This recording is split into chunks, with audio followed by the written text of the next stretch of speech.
Is it ever justified to go to war? No. I'm probably, that's probably like one of the most strongest statements I've had to make before, but I honestly believe that it's never justified to go to war. I'm sure I'll probably get some backlash from this. I've had some backlash from, certain relatives and things like that. I mean, and I just think that no war is justified. No war can be possibly justified by any source of means whatsoever. What about World War II? World War II. I knew that you were going to ask that, but I was going to say, I think there was a time, I read a lot about this, and there was a time in 1938 where or like in 1939, when we could have created an effective dialogue, or used diplomacy could have worked. I honestly believe that diplomacy could have worked in Europe, and diplomacy could have worked in Japan. I'm sure we've done more research and looked into the intentions of the Japanese government.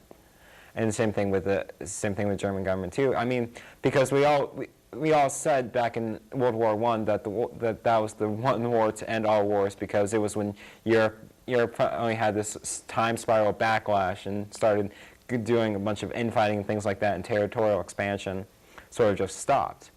And if we find and I think there could have been a way outside of World War II. I mean, I'm sure that some people might disagree with me, but I believe there could have been a way out of World War II. Do you think that World War II is at all similar to the situation we find ourselves in Iraq? I can agree with that, because yes, it is. We were there for this. We've been in Iraq about the same time we were during World War II. I mean, we have a similar quote-unquote enemy. Again, sort of topple a regime using very destructive means. But the problem is with Iraq is that the mission ended about a year and a half ago, but yet we're still there. And yet we saw, and I mean, it took 60 years to bring Germany back to what it once was before World War II, or 1932 for that matter.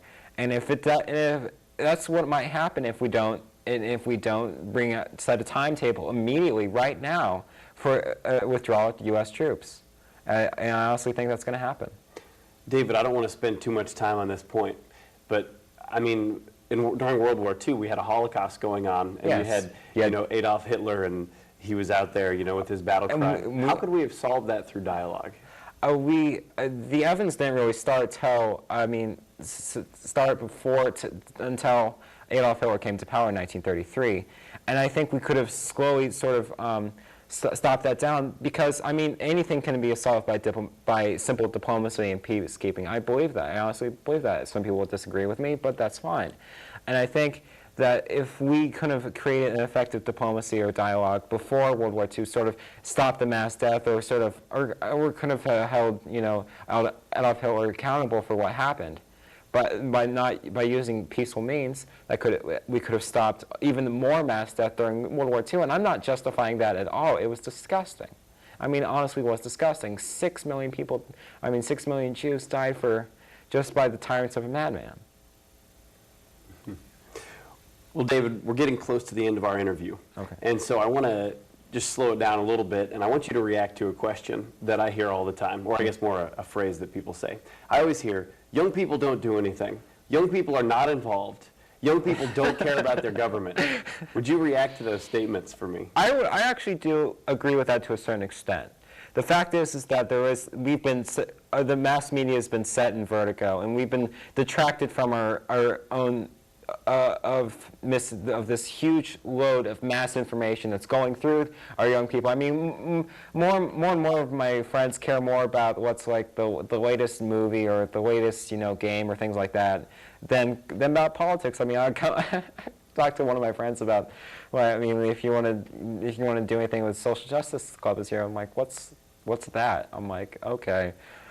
Oh man, this is going to be a long one. But I mean, young people are like I feel like I'm so old saying young people, but I mean, we've been stuck in vertigo through this huge load of misinformation, and then it's more about the latest game than politics. I mean, I'm sure there's a lot of distractions from that, but it's pretty much saying that, look, we've been misinformed, and we've been unable to create an effective dialogue because we don't know what's going on. We really don't know what's going on. Do you have any idols that you kind of look up to? Karl Marx? Anyone? Let's see here. Machiavelli, Kant, Trotsky. Let's see here. And a few others, including more along the lines of even the recent Democrats. I hate to say it, but Dennis Kucinich, my man. I have a lot of agreements with a lot of Democrats. I sort of look up to sort of like main political leaders, things like that. I mean, it was some Gore, especially Al Gore. I think that's it.